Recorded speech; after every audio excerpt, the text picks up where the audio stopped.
ಇದ್ರ ಬಗ್ಗೆ ಮಾತಾಡಲಿಕ್ಕೆ ನಮ್ಮೊಂದಿಗೆ ರಾಜ್ಯ ಏಡ್ಸ್ ಪ್ರಿವೆನ್ಷನ್ ಸೊಸೈಟಿಯ ಕಡೆಯಿಂದ ಪದ್ಮಾ ಬಸವಂತಪ್ಪ ಅವರಿದ್ದಾರೆ. ಅವ್ರ ಹತ್ರ ಮಾತಾಡಿಸ್ತೀನಿ ನಾನು. ಮೇಡಮ್ ನಮಸ್ತೆ. ನಮಸ್ತೆ ಮೇಡಮ್, ಈಗ ಈ ಏಡ್ಸ್ ವಿಚಾರಕ್ಕೆ ಬಂದಾಗ ಸುಮಾರು ದೊಡ್ಡ ಮಟ್ಟದಲ್ಲಿ ಯುವ ಜನತೆಯಲ್ಲಿ ಸೋಂಕು ಹರಡಿದೆ ಅಂತ ಹೇಳಿ ಒಂದು ಲೆಕ್ಕ ನಮಗೆ ಸಿಗ್ತಾ ಇರೋದು. ಸೊ ರೀಸನ್ಸ್ ಏನು ತಿಳ್ಕೊಳ್ಬಹುದಾ ಮೇಡಮ್? ಯುವ ಜನತೆ ಸುರಕ್ಷಿತ ವಿಚಾರಗಳಾದು ಅಥವಾ ಅವ್ರಿಗೆ ಇನ್ನೂ ಒಂದಷ್ಟು ಜನಕ್ಕೆ ಅವ್ರಿಗೆ HIV ಇರೋದೇ ಗೊತ್ತಿಲ್ಲ ಅಂತೆಲ್ಲ ಇದೆಯಲ್ಲ, ರೀಸನ್ಸ್ ಏನು ಮೇಡಮ್ ಇದಕ್ಕೆ?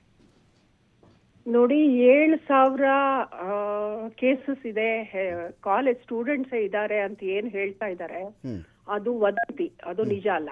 ಓಕೆ.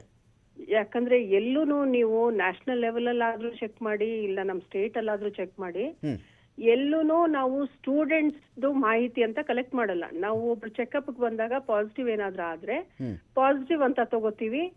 ಅವ್ರದ್ದು ಡೀಟೇಲ್ಸ್ ಬರೀ ಅವ್ರಿಗೆ ಕಮ್ಯುನಿಕೇಟ್ ಮಾಡಕ್ಕೆ, ಮತ್ತೆ ಏನು ಬಂದು ಟೆಸ್ಟ್ ಮಾಡಿಸ್ಕೊಳಕ್ಕೆ, ಮತ್ತೆ ವೈರಲ್ ಲೋಡ್ ಚೆಕಪ್ ಅಂತ ವರ್ಷಕ್ಕೊಂದ್ಸಲ ಮಾಡ್ತೀವಿ, ಅದಕ್ಕೆ ಕಳಿಸ್ತೀವಿ ಅಷ್ಟೇ.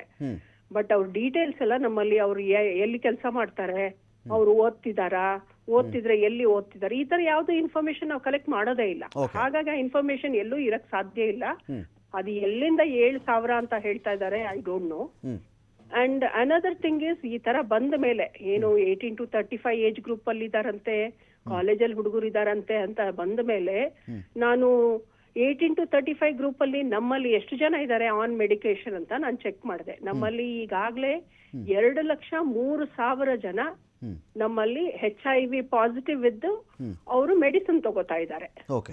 ಸೊ ಮೆಡಿಸಿನ್ ಮೇಲೆ ನಮ್ಮಲ್ಲಿ ಇದ್ದಾರೆ. ಆಮೇಲೆ ವೈರಲ್ ಸಪ್ರೆಷನ್ ಇದೆ, ಚೆನ್ನಾಗಿ ಒಳ್ಳೆ ಜೀವನ ನಡೆಸ್ತಾ ಇದ್ದಾರೆ, ಅವ್ರಿಗೆ ಯಾವುದೇ ತೊಂದರೆ ಇಲ್ದಾಗೆ. ಅದ್ರಲ್ಲಿ ನಾನು ಚೆಕ್ ಮಾಡಿದಾಗ 18 to 35 ನಲ್ಲಿ ಯಾರಿದ್ದಾರೆ ಅಂತ ನೋಡಿದಾಗ ನನಗೆ 39,000 ಜನ ಇದ್ದಾರೆ ಅಂತ ಸಿಕ್ತು. So 39,000 18 to 35 group. ಈ 39,000 ಇವತ್ತಿಂದಲ್ಲ, 2004ರಿಂದ ನಮ್ಮಲ್ಲಿ ಏನ್ ಪ್ರೋಗ್ರಾಮ್ ಶುರು ಆಗಿದೆ ಅಲ್ಲಿಂದ ಇಲ್ಲಿವರೆಗೂ ಇರೋರು. ಅಂದ್ರೆ 2004ರಲ್ಲಿ ಹುಟ್ಟಿದ ಮಗು ಏನಾದ್ರೂ ಪಾಸಿಟಿವ್ ಇದ್ರೆ ಇವತ್ತು ಆ ಏಜ್ ಗ್ರೂಪ್ ಅಲ್ಲಿ ಇರುತ್ತೆ. ಸೊ ಆ age group as on date, ಇವತ್ತಿನ ಡೇಟ್ಗೆ ಅಷ್ಟು ಜನ ಇದ್ದಾರೆ. ಮುಂದಿನ ವರ್ಷಕ್ಕೆ ಆ ನಂಬರ್ ಮತ್ತೆ ಚೇಂಜ್ ಆಗುತ್ತೆ, ಬಿಕಾಸ್ ಅವ್ರ ಏಜ್ ಚೇಂಜ್ ಆಗತ್ತಲ್ಲ. ಸೊ ಆ ಲೆಕ್ಕದಲ್ಲಿ ಮೇಡಮ್, ಈಗ 16ನೇ ಸ್ಥಾನದಿಂದ ಈಗ ನೀವು ಏಡ್ಸ್ ಪ್ರಿವೆನ್ಷನ್ ಸೊಸೈಟಿ ನಿರ್ದೇಶಕಿಯಾಗಿ ರಾಜ್ಯ 16ನೇ ಸ್ಥಾನದಿಂದ 16ನೇ ಸ್ಥಾನ ಅಂತಾನು ಇಲ್ಲ. ನಮ್ಮ ರಾಜ್ಯ ಮೊದ್ಲಿಂದನೂ ನಮ್ಮ ರಾಜ್ಯದಲ್ಲಿ ಹೆಚ್ಚು ಕೇಸಸ್ ಇದೆ, ಪ್ರಿವಿಲೆನ್ಸ್ ಇದ್ದೇ ಇದೆ. ನಮ್ದು 5ನೇ ಸ್ಥಾನದಲ್ಲಿದೆ. ನಾರ್ತ್ ಈಸ್ಟ್ ಅಲ್ಲಿ ಒಂದು 3 ರಾಜ್ಯಗಳು, ಆಮೇಲೆ ಆಂಧ್ರ ಪ್ರದೇಶ ಆದ್ಮೇಲೆ ನಮ್ಮ ಸ್ಟೇಟ್ ಹೈಯೆಸ್ಟ್ ಕೇಸಸ್ ಇರೋಂಥದ್ದು, ಪ್ರಿವಿಲೆನ್ಸ್ ಇರೋಂತ ರಾಜ್ಯ ಅಂತ ಆಸ್ ಪರ್ ರೆಕಾರ್ಡ್ಸ್ ಇದೆ. ರೀಸನ್ಸ್ ಏನು ಮೇಡಮ್? ಈ ಪ್ರಮಾಣದಲ್ಲಿ ಇರ್ಲಿಕ್ಕೆ ಕಾರಣಗಳೇನು? ನಮ್ಮಲ್ಲಿ ಸ್ಟಾರ್ಟಿಂಗ್ ಇಂದಾನು ಕೇಸಸ್ ಹೆಚ್ಚು ಸಿಕ್ಕಿದೆ. ನಮ್ಮಲ್ಲಿ ಸರಿಯಾದ ಮೆಡಿಕೇಶನ್ ಇದೆ, ನಾವು ಜನನ ಐಡೆಂಟಿಫೈ ಮಾಡ್ತೀವಿ, ಹಾಗಾಗಿ ನಮ್ಮಲ್ಲಿ ಜನನೂ ಇದ್ದಾರೆ. ಆಮೇಲೆ ಹೈ ರಿಸ್ಕ್ ಗ್ರೂಪ್ ಅಂತ ಏನು ಈ ಸೆಕ್ಷುವಲ್ ಆಕ್ಟಿವಿಟಿಲಿ, ಅಂದ್ರೆ ಫೀಮೇಲ್ ಸೆಕ್ಸ್ ವರ್ಕರ್ ಆಗಿ, MSM ಆಗಿ, ಹಿಂಗೆ ಬೇರೆ ಬೇರೆ ಇದ್ರಲ್ಲಿ ಆಸ್ ಪ್ರೊಫೆಷನ್ ಏನು ಸೆಕ್ಷುವಲ್ ಆಕ್ಟಿವಿಟಿಯಲ್ಲಿ ಇರ್ತಾರೆ ಅಂತವ್ರು ನಮ್ಮಲ್ಲಿ ಬಹಳ ಜನ ನಮ್ಮಲ್ಲಿ ರಿಜಿಸ್ಟರ್ ಆಗಿದ್ದಾರೆ. ಹಾಗಾಗಿ ನಮ್ಮಲ್ಲಿ ಪ್ರಿವಿಲೆನ್ಸ್ ಹೆಚ್ಚಿದೆ ಅಂತ ಹೇಳಿ ಐಡೆಂಟಿಫೈ ಆಗ್ತೀವಿ. ಮೇಡಮ್, ಇನ್ನೊಂದೇನು ಅಂತ ಹೇಳಿದ್ರೆ, ಈಗ ಎಷ್ಟೊಂದು ಜನಕ್ಕೆ ಅವ್ರಿಗೆ HIV ಇರೋದೇ ಗೊತ್ತಿಲ್ಲ ಅಂತ ಒಂದು ಮಾಹಿತಿ ಬಂತಲ್ಲ ಮೇಡಮ್.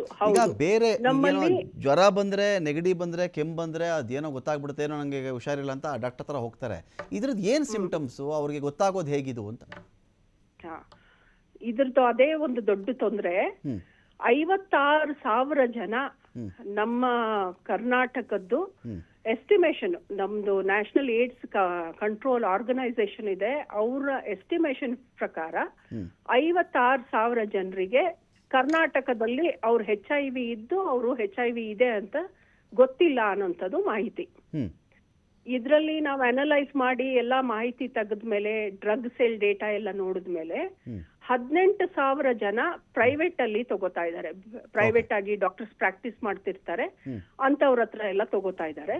ಇನ್ನುಳಿದಂತೆ 38,000 ಜನ ಇವರಲ್ಲಿನೇ ನಾವು ಅವೇರ್ನೆಸ್ ಕ್ರಿಯೇಟ್ ಮಾಡ್ಬೇಕು. ಯಾಕಂದ್ರೆ ನಮ್ಮ ರಾಜ್ಯದಲ್ಲಿ ಬರೀ 12% ಅಷ್ಟು ಮಾತ್ರ ಜನ ತಾವಾಗೆ ಬಂದು ಚೆಕಪ್ ಅಂದ್ರೆ ವಾಕ್ ಇನ್ ಅಂತೀವಿ, ಬರೀ 12% ಇದೆ. It's a very low number. So ಜಾಗೃತಿ ಮೂಡಿಸಿದ್ರೆ, ಅವ್ರಿಗೆ ವಿಷಯಗಳು ತಿಳಿಸಿದ್ರೆ ಅವ್ರು ಬಂದು ಚೆಕಪ್ ಮಾಡಿಸ್ಬೋದು ಅನ್ನೋದಕ್ಕೆ ಈ ಬ್ರೇಕ್ ಫ್ರೀ ಅನ್ನೋಂತ ಆಪ್ ಬಗ್ಗೆ ಮಾಹಿತಿ ಎಲ್ಲಾ ಕಾಲೇಜ್ಗಳಲ್ಲಿ, even engineering college, medical association ಜೊತೆ ಮಾತಾಡ್ಕೊಂಡು ಮೆಡಿಕಲ್ ಕಾಲೇಜಸ್ ಅಲ್ಲಿ ಅವೇರ್ನೆಸ್ ಕ್ರಿಯೇಷನ್, ಆಮೇಲೆ ಪೊಲೀಸ್ ಡಿಪಾರ್ಟ್ಮೆಂಟ್, ಈ transport department, woman and child department, ಆಮೇಲೆ ಲೇಬರ್ ಡಿಪಾರ್ಟ್ಮೆಂಟ್, ಮತ್ತೆ ಎಲ್ಲಿ ಮೈಗ್ರೇಟರಿ ಲೇಬರರ್ ಕೆಲಸ ಮಾಡ್ತಾರೆ ಅಂತಲ್ಲಿ ಐಡೆಂಟಿಫೈ ಮಾಡಿ ಅವರಿಗೆ ಮಾಹಿತಿ ನೀಡಂತದ್ದು. ಟ್ರಾನ್ಸ್ಪೋರ್ಟ್ ಟ್ರಕ್ ಡ್ರೈವರ್ಸ್ ಇರ್ತಾರೆ, ಆಟೋ ಡ್ರೈವರ್ಸ್ ಇರ್ತಾರೆ, ಕ್ಯಾಬ್ ಡ್ರೈವರ್ಸ್ ಇರ್ತಾರೆ, ಅವರಲ್ಲಿ ಜಾಗೃತಿ ಮೂಡಿಸೋದು. ಸೊ ಈ QR ಕೋಡ್ ಸ್ಕ್ಯಾನ್ ಮಾಡಿ ಬ್ರೇಕ್ ಫ್ರೀ ಆಪ್ ನ ನೀವು ನೋಡ್ಕೊಂಡು ಅಲ್ಲಿ ಇರೋಂತ ಪ್ರಶ್ನೆಗಳಿಗೆ ಉತ್ತರ ಕೊಟ್ರೆ ನಿಮ್ಗೆ ರಿಸ್ಕ್ ಬಗ್ಗೆ ಗೊತ್ತಾಗುತ್ತೆ ಅಂತ ನಾವು ಪ್ರಚಾರ ಮಾಡ್ತಾ ಇದ್ದೀವಿ. This is only awareness campaign ಆದ್ಮೇಲೆ ಏನಾದ್ರೂ ಯಾವ್ದಾದ್ರು ಸಂಸ್ಥೆ, ಈಗ ಅಸೋಸಿಯೇಷನ್ ಆಫ್ ಇಂಡಸ್ಟ್ರೀಸ್ ಇರುತ್ತೆ, ಅವರೆಲ್ಲ ನಮ್ಗೆ ಇಲ್ಲ ಒಂದು ಟೆಸ್ಟ್ ಮಾಡಿ ಇಲ್ಲಿ ಕ್ಯಾಂಪ್ ಮಾಡಿ ಅಂದ್ರೆ ನಾವು ಇಂಟಿಗ್ರೇಟೆಡ್ ಹೆಲ್ತ್ ಕ್ಯಾಂಪ್ ಅಂತ ಮಾಡ್ತೀವಿ. HIV ಟೆಸ್ಟ್ ಅಂತ ಹೋಗಲ್ಲ. HIV ಟೆಸ್ಟ್ ಅಂತ ಹೋದ್ರೆ ನಮ್ಮಲ್ಲಿ ಬಹಳಷ್ಟು ಡಿಸ್ಕ್ರಿಮಿನೇಷನ್ ಇದೆ, ಅದ್ರ ಬಗ್ಗೆ ಆತಂಕ ಭಯ ಇರೋದ್ರಿಂದ ಡೈರೆಕ್ಟ್ ಆಗಿ ಹೋಗಿ HIV ಟೆಸ್ಟ್ ಮಾಡಲ್ಲ. ನಾವು ಇಂಟಿಗ್ರೇಟೆಡ್ ಹೆಲ್ತ್ ಕ್ಯಾಂಪ್ ಅಂತ ಎಲ್ಲಾ ತರದ ಹೆಲ್ತ್ ಚೆಕಪ್ಸ್